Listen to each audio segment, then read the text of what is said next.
Okay. आप सभी को, सभी मसीह भाई बहनों को प्रभु यीशु मसीह के सामर्थ्य नाम में एक बार फिर से प्रेमी सलाम, जय यीशु मसीह की। ओके, मैं प्रभु का धन्यवाद करता हूँ। ये वीडियो बहुत ही शॉर्टकट होगा, बहुत ही कम मिनट का होगा। मैं आपसे विनती करता हूँ, रिक्वेस्ट करता हूँ कि इस वीडियो को आप शुरू से लगाकर अंत तक जरूर सुनेगा। परमेश्वर आपको आशीष करेगा। जितने भी मुझे देख रहे हैं और आगे देखने वाले इन सभी को मैं परमेश्वर के सामर्थी जलाल और अभिषेक नाम में, उस उद्धारकर्ता के नाम में जो एकमात्र स्वर्ग और पृथ्वी में और पृथ्वी के नीचे दूसरा कोई नाम नहीं दिया गया, उस सामर्थी नाम से मैं आप सभी को प्रेमी सलाम जय यीशु मसीह कहता हूँ। ओके, प्रभु का धन्यवाद करते हैं। एक वचन है, इस वचन के द्वारा प्रभु हमसे बात करेगा। ये वचन दिए गए, यहाँ पर लिखा है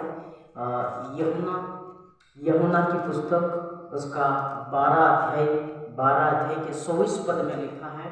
यूहन्ना 12 अध्याय उसके 24 पद में लिखा है, मैं तुमसे सच सच कहता हूँ कि जब तक गेहूं का दाना भूमि में पड़कर मर नहीं जाता वह अकेला रहता है, परंतु जब मर जाता है तो बहुत फल लाता है। रिपीट अगेन, एक बार मैं फिर से आपके लिए पढ़ना चाहूँगा। मैं तुमसे सच सच कहता हूँ कि जब तक गेहूं का दाना भूमि में पड़कर मर नहीं जाता, गेहूं का दाना भूमि में पड़कर मर नहीं जाता वह अकेला रहता है, परंतु जब मर जाता है तो बहुत फल लाता है, बहुत फल लाता है। ओके, प्रभु यीशु मसीह का धन्यवाद करते इस वचन के द्वारा प्रभु हमसे बात करे। प्रभु यीशु मसीह हमसे बात करे, आपसे बात करे। ये वचन हमें इस तरह से बताता है कि प्रभु हमसे कहता है, प्रभु हमसे कहता है कि मैं तुमसे सच, एक बार नहीं, सच 2 बार इस्तेमाल किया गया यहाँ पर। मतलब प्रभु इस बात पर ज़्यादा जोर दे रहे हैं, है ना, ज़्यादा जोर दे रहे हैं, ज़्यादा प्रभाव डाल रहे हैं, उस पर ज़्यादा प्रभु जोर दे रहे हैं कि मैं तुमसे, मतलब तुम लोगों से, आज उस समय प्रभु के साथ थे, जो चेले थे, प्रभु के शिष्य थे और बहुत सारी भीड़ थी, उन लोगों से प्रभु कहते थे। और आज हमसे और आपसे और आगे आने वाली पीढ़ी से प्रभु इस तरह से हमेशा बात करते रहेंगे। और प्रभु यहाँ पर कहते हैं कि मैं तुमसे सच सच कहता हूँ। एक बार सत्य नहीं, लेकिन 2 बार लिखा, सच सच कहता हूँ। कितना इस पर जोर दिया है प्रभु ने।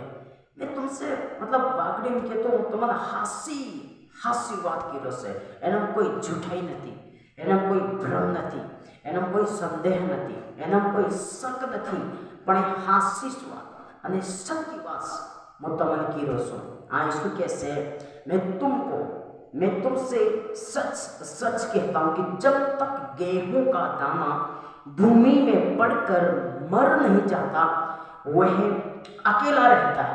मतलब यहाँ पर प्रभु ने लिखा है, गेहूं का दाना, वो जब कोई बीज होता है, मक्के का बीज होता है, गेहूं का बीज होता है, चने का बीज होता है, चावल का बीज होता है, तुअर का बीज होता है, ऐसे कई बीज होते हैं।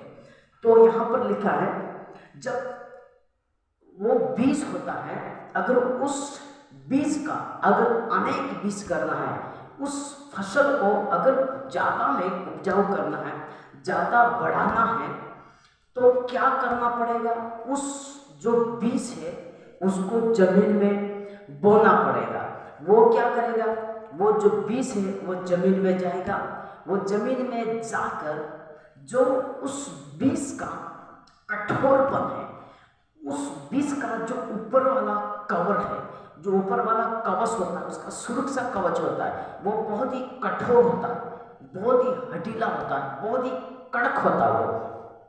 तो यहाँ पर लिखा है, जब वो बीज भूमि में जाएगा तो वो जो ऊपर वाला जो कवच है, ऊपर वाला जो छिलका है, वो क्या करेगा, भूमि में जाकर अपने आप को सड़ेगा, अपने आप को खत्म करेगा, अपने आप को शून्य कर देगा। वो बीज है पूरा सड़ जाएगा, ऊपर वाला जो कवच है, ऊपर वाला जो परत है उसकी, वो क्या करेगा, अपने आप को पूरा शून्य कर देगा, सड़ जाएगा और मिट जाएगा।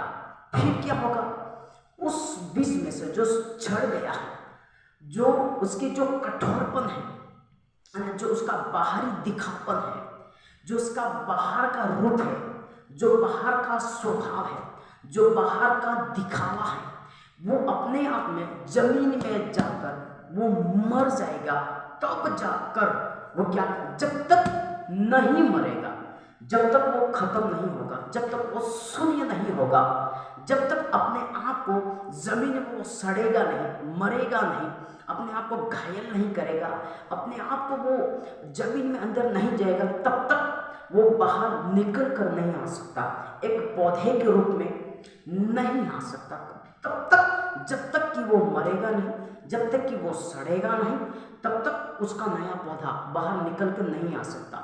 इसी तरह से यहाँ पर प्रभु एक बीज का एग्जाम्पल लेके प्रभु इन दुनिया को, अर्थात मसीह लोगों को, मसीह भाई बहनों को, मेरे और आप जैसे लोगों को प्रभु यहाँ पर कन्वे करने की कोशिश कर रहे हैं, समझाने की कोशिश कर रहे हैं कि मैं तुमसे सच कहता हूँ कि भूमि का दाना है वो पहले जाएगा भूमि, जमीन में जाएगा, वहां जाकर वो सड़ेगा, मरेगा, खत्म होगा, मतलब जो दिखावा रूप है वो खत्म हो जाएगा, इसके बाद में एक नया पौधा निकलेगा।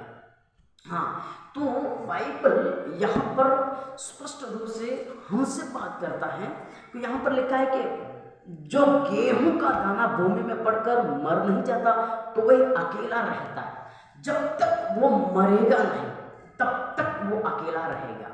मर गया, इसके बाद में पौधा आएगा, इसके बाद में बड़ा होगा, इसके बाद में क्या करेगा, वो फूल लाएगा, इसके बाद वो फलेगा, इसके बाद में बहुत सारा फल आएगा, बहुत सारा बीज लाएगा। आप देखते हैं एक मक्के का एक बीज होता है, तो उसमें एक मक्के का जो होता है उसमें 300 से 400 दाने या बीज उसमें आते हैं, एक बीज।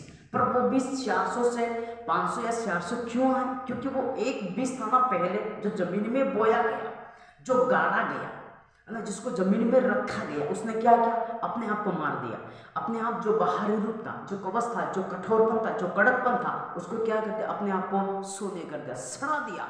इसके बाद में नया पौधा आया, तब जाके इतने सारे फल और इतने सारे बीज आए उस फल में। इसी तरह से यहाँ पर प्रभु हमसे कहता है कि संसार का स्वभाव मसीह में आने के बाद, मसीह में आने के बाद, प्रभु पर विश्वास करने के बाद, यीशु पर विश्वास करने के बाद, यीशु मसीह को उद्धारकर्ता ग्रहण करने के बाद हमें क्या करना पड़ेगा, क्योंकि जब हम यीशु मसीह पर विश्वास नहीं करते, जब हम विश्वास नहीं करते थे, इससे पहले हम क्या करते थे पता, हम संसार में डूबे हुए थे, संसार की बातों में डूबे हुए थे, संसार के कामों में डूबे हुए थे, घमंड में डूबे हुए थे, है ना। हमारे अंदर कठोरपन था, हमारे अंदर पाप था, हमारे अंदर झगड़ा था, हमारे अंदर लालच था, हमारे अंदर मार धाड़ हत्या था, हमारे अंदर क्रोध ईर्ष्या भाव था, हमारे अंदर भाइयों के अंदर झगड़ा करने वाली दुष्ट आत्मा,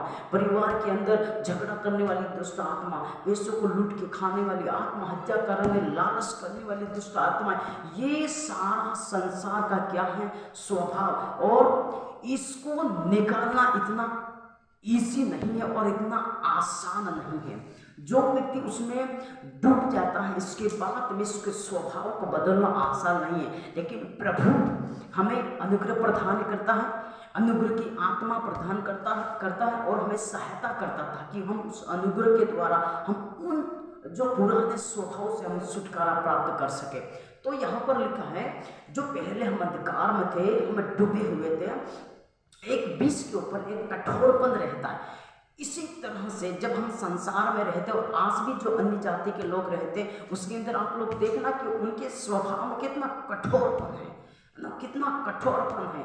अगर उसको कोई अगर भलाई की बात कहेगा, प्रेम की बात कहेगा, है ना, कोई ऐसी बात कहेगा तो उसको कोई इफेक्ट नहीं पड़ेगा, उसको कोई प्रभाव नहीं पड़ेगा। क्यों?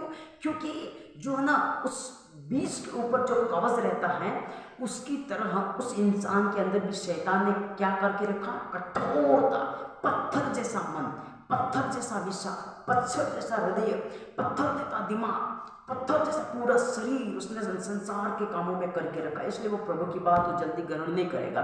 तो प्रभु ने यहाँ पर लिखा है, जो मेरे विश्वास करने के बाद, मेरे पीछे चलने के बाद, उद्धार करने के बाद उसको क्या करना पड़ेगा। जिस तरह एक दाना भूमि में जाकर मर जाता है, वो सड़ता है और अपने आप को शून्य कर देता है, अपने आप को कोई योग्यता नहीं समझता, अपने आप को किसी लायक भी नहीं समझता और जमीन में जाता है और सड़ता और बाहर निकलता। इसी तरह से एक मसीह विश्वासी को, एक मसीह भाई बहनों को अपने आप को इस वसन में सड़ना पड़ेगा, इस वसन को अपने अंदर लेना पड़ेगा। मैं बताऊंगा, जब वसन आपके जीवन में आएगा ना तो आप एक और ही मनुष्य बदल जाएंगे। परमेश्वर ये वसन आपको बदल देगा, क्योंकि वसन अद्भुत है, हमें बदलने वाला पर ये वसन है। तो यहाँ पर प्रभु कहता है इसी तरह से तो हमें अपने आप को क्या करना पड़ेगा, बदलना पड़ेगा। संसार का जो स्वभाव है वो हमारे अंदर क्या पता, एक दाने के ऊपर जो रहता है ना, कठोर, इसकी तरह से। तो प्रभु का वचन कहता है कि तू अगर मरेगा, संसार की बातों में मरेगा, घमंड में मरेगा, अभिमान में मरेगा, बुराई काम करने में मरेगा। अगर तू नहीं करेगा, इसका मतलब क्या, तू मर रहा है, संसार का काम